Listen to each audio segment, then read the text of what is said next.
गरीब ससुराल में अमीर बहू। ओफो, इस गाड़ी को भी अभी ही खराब होना था। एक तो मैं वैसे ही पार्टी के लिए लेट हो रही हूँ, यहाँ तो कोई आसपास है भी नहीं। अब मैं किसकी मदद मांगू? मैडम, हमारे होते हुए आपको किसी और की मदद लेने की कोई जरूरत नहीं है। कौन हो तुम लोग? शक्ल से तो तुम दोनों मुझे कोई आवारा गुंडे दिख रहे हो। अरे वाह मैडम, आपने तो हमें पहचान लिया, और अब पहचान भी लिया है तो हम अपना काम शुरू कर देते हैं। देखो, मेरे करीब मत आओ। तुम लोग नहीं जानते मैं किसकी बेटी हूँ। दोनों को उम्र कैद के लिए जेल में बंद करवा दूंगी। तो जैसी हसीना के लिए उम्र कैद तो क्या, हम तो फांसी पर चढ़ने के लिए भी तैयार हैं। इससे पहले कि वो दोनों ट्विंकल को कुछ कर पाए कि तभी वहाँ एक दक्ष नाम का लड़का आता है और ट्विंकल को उन गुंडों से बचा लेता है।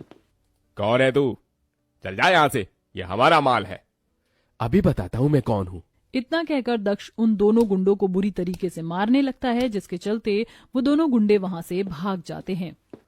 आप ठीक तो है ना? आप इस सुनसान रास्ते में क्या कर रही थी? मुझे एक पार्टी में जाना था, मैं लेट हो रही थी, इसलिए मैंने शॉर्टकट ले लिया। लेकिन तभी अचानक मेरी गाड़ी खराब हो गई। मैं जैसे ही गाड़ी चेक करने के लिए बाहर उतरी, तभी अचानक न जाने गुंडे कहाँ से आ गए और मुझे छेड़ने लगे। अब घबराइए मत, मैं आपकी गाड़ी ठीक कर देता हूँ। दक्ष जल्दी से ट्विंकल की गाड़ी को ठीक कर देता है। मैंने आपकी गाड़ी को ठीक कर दिया है और ये मेरा नंबर है।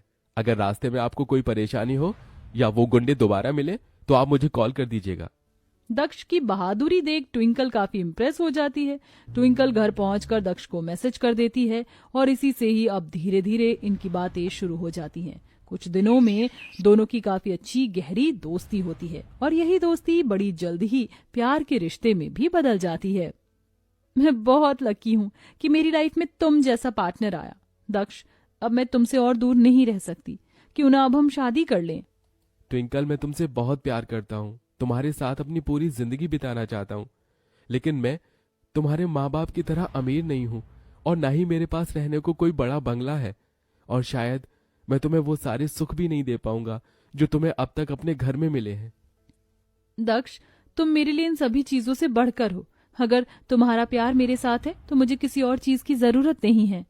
ट्विंकल की बात सुन दक्ष की आंखों में आंसू आ जाते हैं और दोनों जल्दी ही एक दूसरे से शादी के बंधन में बंध जाते हैं। शादी के बाद ट्विंकल ससुराल आती है और देखती है कि दक्ष और उसका पूरा परिवार एक छोटे से मकान में लाचारी से बड़ी जिंदगी जीता है। भाभी, मैंने आपका और भैया का बिस्तर यहाँ लगा दिया है। आप दोनों इस खाट पर आराम से सो जाइए। मैं और माँ बाहर आंगन में सोने जा रही हैं। बाहर कितनी ज्यादा ठंड है और आप दोनों इस ठंड में बाहर सोने जा रही हैं? शादी से पहले मैं और माँ इस खाट पर सोती थी और भैया नीचे, लेकिन अब भैया की शादी हो चुकी है। आपको जमीन पर सोने की आदत नहीं होगी, इसलिए हम लोग बाहर आंगन में आराम से सो जाएंगे और आप और भैया इस खाट पर। अपने मायके में तुझे सोने के लिए मखमल का आरामदायक बिस्तर मिलता होगा। हम तुझे वैसा बिस्तर तो नहीं दे सकते, लेकिन ये खाट ही दे सकते हैं ना। वो मेरा मायका था और ये मेरा ससुराल है। आप लोग जैसे रहेंगे मैं भी वैसे ही रहूंगी, क्योंकि मैं इस घर की बहू हूँ। और अब आप लोग मेरा परिवार, मेरे होते हुए मैं अपने परिवार को तकलीफ में नहीं देख सकती। ट्विंकल और दक्ष जमीन पर सो जाते हैं, वहीं माधुरी और सोनी खाट पर। सुबह होते ही ट्विंकल जल्दी से उठती है और भगवान की पूजा पाठ करके अपनी पहली रसोई का खाना बनाने लगती है और सबके लिए गर्मा गर्म खाना बनाकर तैयार कर देती है।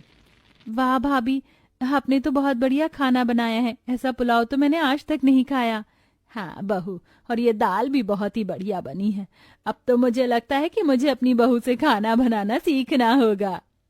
ये खाना तो मैंने सिर्फ कुछ समय पहले बनाना सीखा था कि शादी के बाद मैं अपने ससुराल वालों को अच्छा अच्छा खाना बनाकर खिला सकूं। लेकिन भाभी, आपने चूल्हे पर कैसे खाना बना लिया? आपको तो वो क्या कहते हैं, इंडक्शन पर खाना बनाने की आदत होगी ना? सोनी, तुमने सही कहा, लेकिन मुझे चूल्हे पर खाना बनाना नहीं आता था। लेकिन आज मैंने पहली बार चूल्हे पर खाना बनाया है और सच कहूं तो मुझे बहुत मजा आया। ट्विंकल समय बीतने के साथ साथ घर के कामों को देखकर घर के सारे काम सीख जाती है। घर की जिम्मेदारियों को पूरी तरीके से संभालने लगती है। लेकिन माधुरी और सोनी ट्विंकल को घर के सारे काम अकेले नहीं करने देती थी। इसके चलते तीनों ही नंद भाभी और सास मिलजुल कर घर के सारे काम करती थी। सारा परिवार खुशी खुशी रह रहा था। लेकिन शायद अब इस हंसते खेलते परिवार को किसी की नजर लग गई थी। आप ऐसे परेशान मत होइए, आपको कहीं ना कहीं तो काम मिल जाएगा। कैसे ट्विंकल? आज भी जिस कंपनी में इंटरव्यू देने के लिए गया था, उन लोगों को भी मेरा काम पसंद नहीं आया। मुझे तो कुछ समझ नहीं आ रहा कि अब क्या होगा। आप फिक्र मत कीजिए, जो होगा अच्छा ही होगा। ट्विंकल इतना बोल ही रही होती है कि तभी वहां उनका मकान मालिक हजारी प्रसाद आ जाता है। आप यहाँ ऐसे अचानक? कुछ काम था तो आप मुझे बुला लेते। मैं तो तुमसे यहाँ 2 महीने का किराया लेने के लिए आया था। 2 महीने से तुम लोगों ने किराया नहीं दिया। लगता है किराया देना तुम भूल गए हो, इसलिए मैं तुम्हें याद दिलाने आया था। हजारी प्रसाद जी, मेरा काम छूट गया है और मुझे इस वक्त कहीं काम भी नहीं मिल रहा है। ऐसी हालत में मैं आपका किराया कैसे दूंगा? मुझे आप थोड़ी मोहलत दे दीजिए। अरे तुम लोग काफी समय से मेरे मकान में रह रहे हो, इसलिए मैं तुम्हें ज्यादा से ज्यादा 2 हफ्ते की मोहलत दे सकता हूँ। अगर 2 हफ्तों में तुमने मेरा किराया नहीं दिया तो बिना बोले ही मकान खाली कर देना। इतना बोलकर हजारी प्रसाद वहां से चला जाता है। लेकिन हजारी प्रसाद की बातें सारे परिवार के लिए किसी बम के फटने से कम नहीं थी।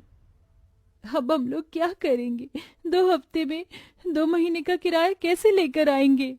हे भगवान, हमने क्या बिगाड़ा था तेरा जो तूने हमारे साथ ऐसा किया? आज अगर हमारा खुद का घर होता तो शायद हमें घर से कोई नहीं निकालता।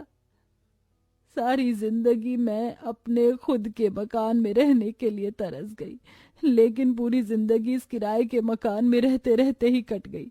अब ये किराए का मकान भी हमसे छीन लिया जाएगा। आप घबराइए मत, मैं कुछ ना कुछ करता हूँ। मैं आप लोगों के सिर से छत को नहीं छीनने दूंगा। माँ जी, आप फिक्र मत कीजिए, मेरे होते हुए मैं आप लोगों को सड़क पर नहीं आने दूंगी। अब मैं नौकरी करूंगी। बहू, ये तो क्या कह रही है? हमारे खानदान में आज तक किसी की बहू या बेटी ने काम नहीं किया। हमारे यहाँ बहू और बेटी की कमाई को खाना हराम माना जाता है। ये सब पुरानी दकियानूसी बातें हैं। अगर परिवार में मुसीबत आ जाए तो क्या बेटी या बहू को फर्ज नहीं बनता कि वो अपने परिवार की मदद करे? मैंने हमेशा आपको अपनी माँ के रूप में माना है, इसलिए आप मुझे मेरे परिवार की मदद करने से मत रोकिए। लेकिन बहू, लोग क्या कहेंगे? लोग कुछ भी कहें, हमें उससे कोई मतलब नहीं। आज हमारे परिवार पर इतनी मुसीबत आन पड़ी है, लेकिन क्या उन लोगों ने हमारी मदद की? नहीं ना, तो फिर हम लोग क्यों उनके बारे में सोचे?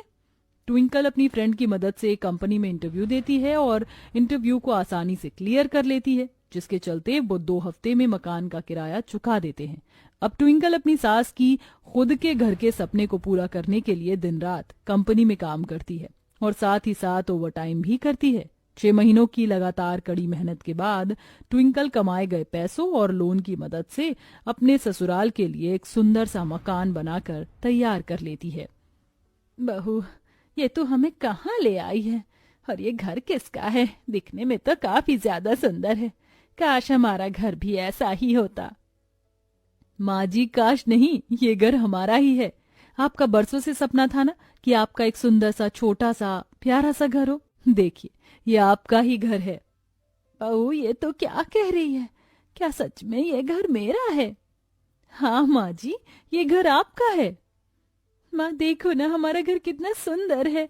मैं तो सपने में भी नहीं सोच सकती थी कि मैं कभी अपने घर में रह सकूंगी। बहू, तू तो देवी है। मुझे तो लगता है कि मैंने पिछले जन्म में जरूर कोई पुण्य का काम किया होगा, जो इस जन्म में मुझे तुझ जैसी बहू मिली है, जो अपनी सास को अपनी माँ समझे और अपने ससुराल को अपना परिवार। हाँ भाभी, अगर आप ना होती तो शायद हम सड़कों पर भटक रहे होते और हम कभी भी अपने खुद के मकान में नहीं रह पाते। अरे, आप सब लोग तो इमोशनल हो गए। हम यही खड़े खड़े बातें करेंगे या पूरा घर भी देखेंगे?